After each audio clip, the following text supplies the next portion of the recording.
Hello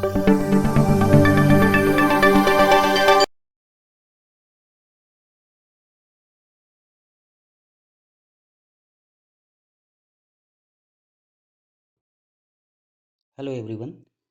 Today we have a very interesting topic, that is section 362 of the Indian Penal Code, that defines the term abduction. As per section 362, whoever by force compels or by deceitful means induces. We have two very important terms: by force compels and by deceitful means induces. Any person to go from any place is said to abduct that person. So if one person is compelling a person by force or by deceitful means inducing the person to go from one place, where to go it is not given here. So if he is asking him to go or compelling him to go or by deceitful means inducing him to go, then it is said that the person is abducting the other. You must keep in mind that it is not a substantive offense. Unlike kidnapping, kidnapping is a substantive offense in itself, whereas abduction is not a substantive offense, rather an auxiliary offense. It is not punishable by itself.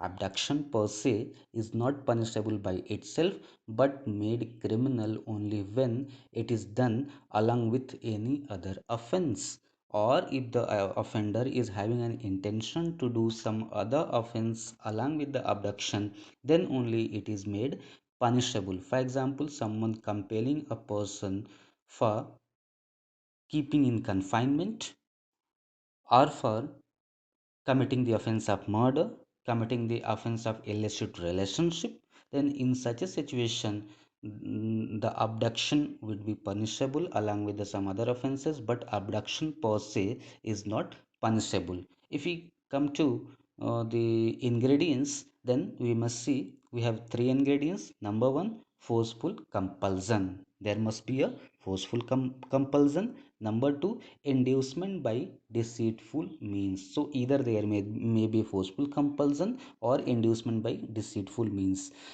The object of number three, the object of such compulsion or inducement must be going of one person from any place. So here he has given compulsion or for compulsion, that means forceful compulsion, just for the sake of going of a person from one place to other, and therefore it is called abduction. But abduction per se is not punishable unless it is accompanied with some other offenses.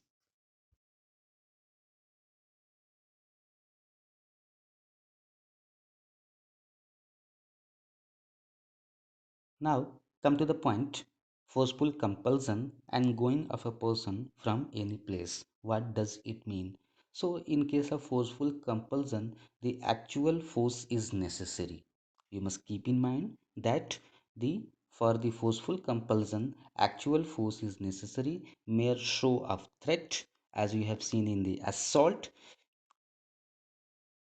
is not sufficient. So, mere show of threat of force is not sufficient. Either force or threat must have been practiced on the person. Mere assault is not sufficient under this particular section. Going of a person from any place. What does it mean? When force, fraud, or deceitful means is used so as to compel a person to move from one place to another, the offense under this section is constituted, but it is not punishable. When the force, fraud, or deceitful means are used so as to compel a person to move from one place to another, then the offense under this section is constituted. The offense under this section has been made out, but it is not punishable. For example, when a woman is carried away by force or against her will, it would be abduction, even though she is being carried away to restore her husband. What does it mean? She has been carried away from her house, from her father's house to to her law's house, but still it is amount to abduction, but it is not punishable because intention was not so, because the intention was not criminal, and therefore it is not punishable.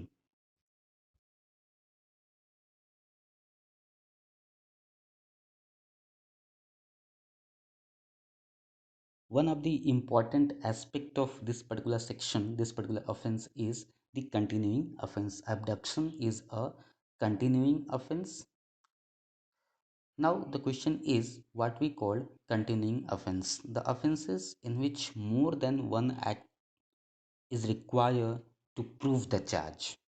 If more than one act is required to prove the charge, then that offense is called a continuing offense. For example, stalking is a continuing offense, maintaining sexual relationship is a continuing offense, drug trafficking is a continuing offense.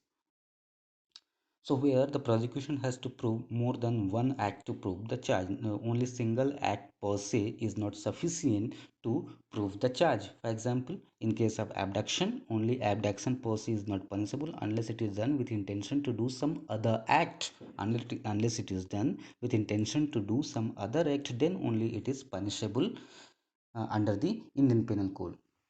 So, not only the person who carried away from one place to another, but all the persons who participated in carrying away and also subsequent moving. So, all the persons who have participated in abduction, all shall be punished for the offense of abduction.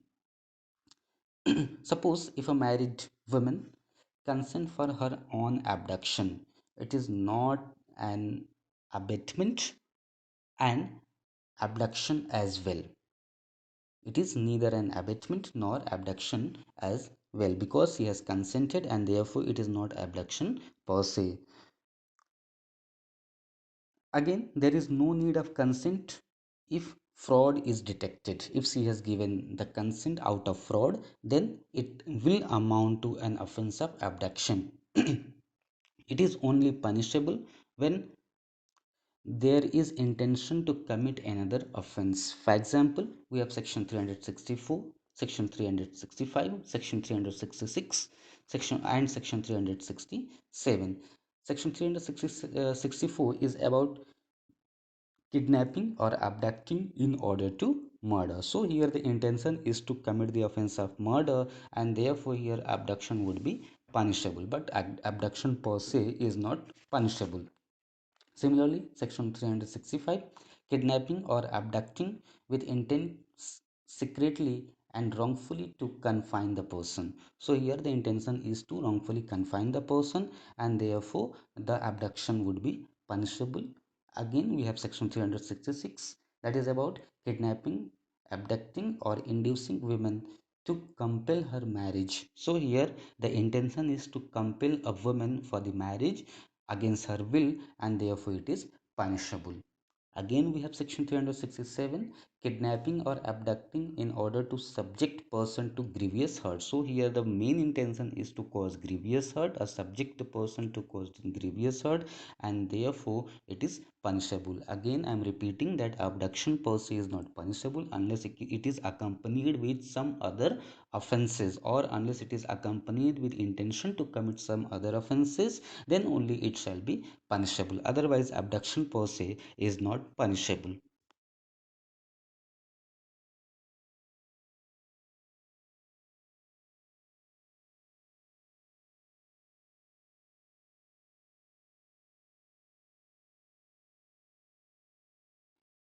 Come to another important aspect of abduction and kidnapping, that is distinction between abduction and kidnapping.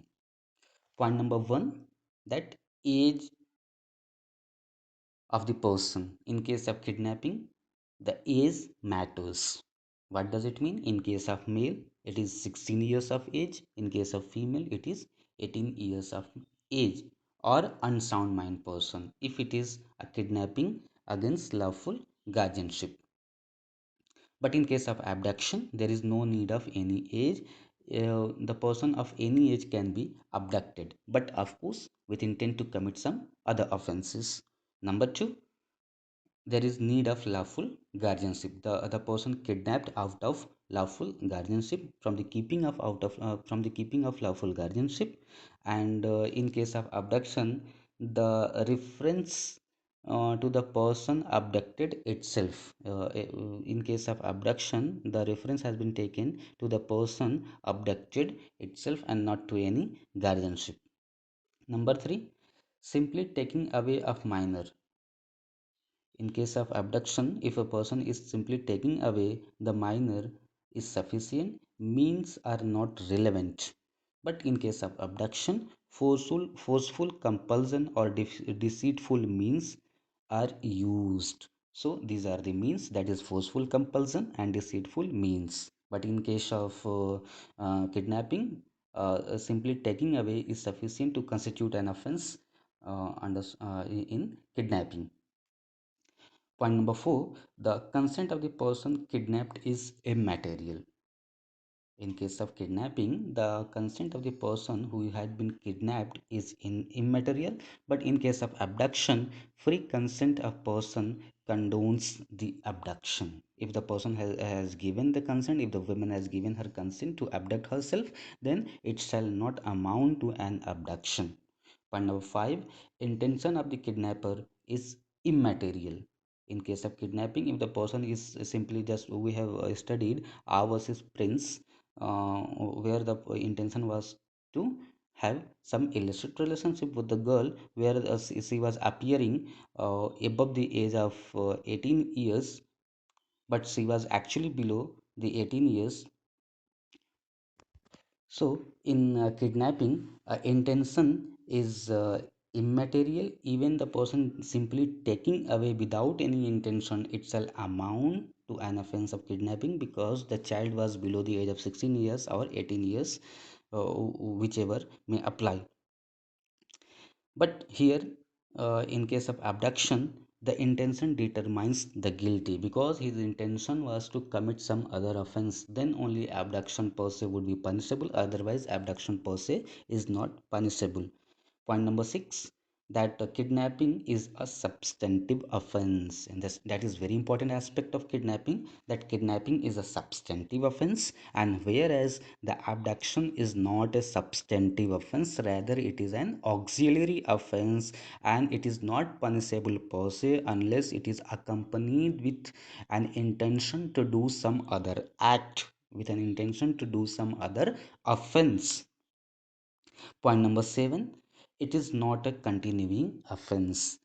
Kidnapping is not a continuing offense, whereas abduction is a continuing offense. Thank you. Thank you very much.